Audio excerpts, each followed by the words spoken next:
Здравейте, приятели, на здравословния начин на живот.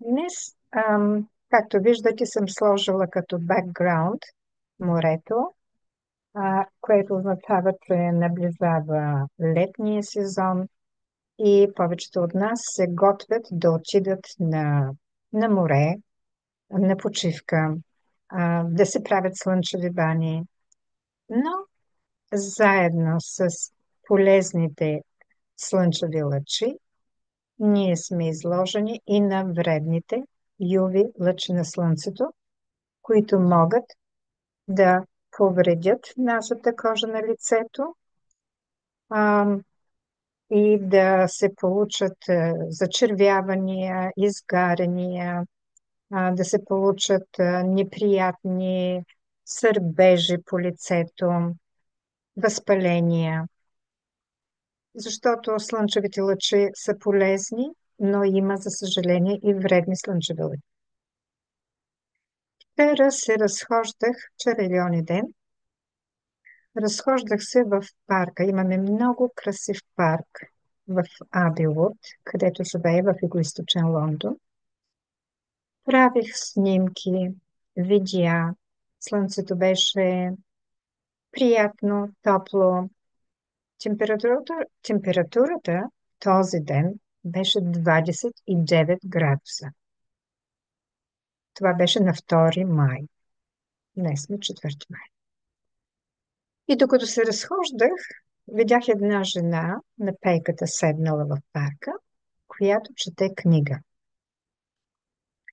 И направи впечатление, че тази дама чете книга, а не се гледа в телефона, защото повечето хора се гледат в телефона. И се заговорихме, казаха, рядко се срещат хора, които четат книги. Но какво забелязах? Тя имаше една носна кърпичка и се бършеше така носа. Цялото й лице беше зачервено, възпалено, цялото лице.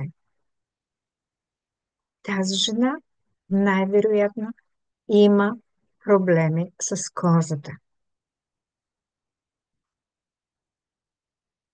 Ако вие сте от хората, които имат проблеми с кожата и искате да си помогнете, може би търсите специален крем за лице с SPF 50 фактор, който увлажнява кожата, премахва възпалението и предпазва от вредните лъчи на слънцето.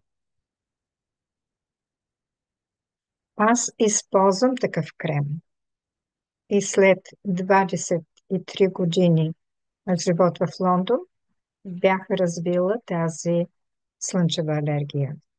Сега не излизам навън без да използвам този специален крем.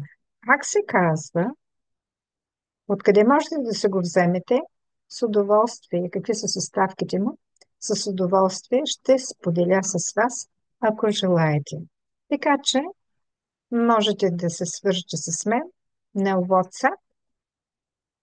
Телефонът ми е 079 70 40 46 30. Бъдете здрави! Подгответе се за лятото, като се набавите подходящите продукти против слънчево изгаряне. Разбира се, има и други продукти, които могат да увлажнят кожата и така нататък, защото ние трябва да се грижим за кожата. Днес навън е хладно, не е като преди 2 дни. Затова съм облечена с тази почти зимна блуза. Но в ума ми е морето. А на вас?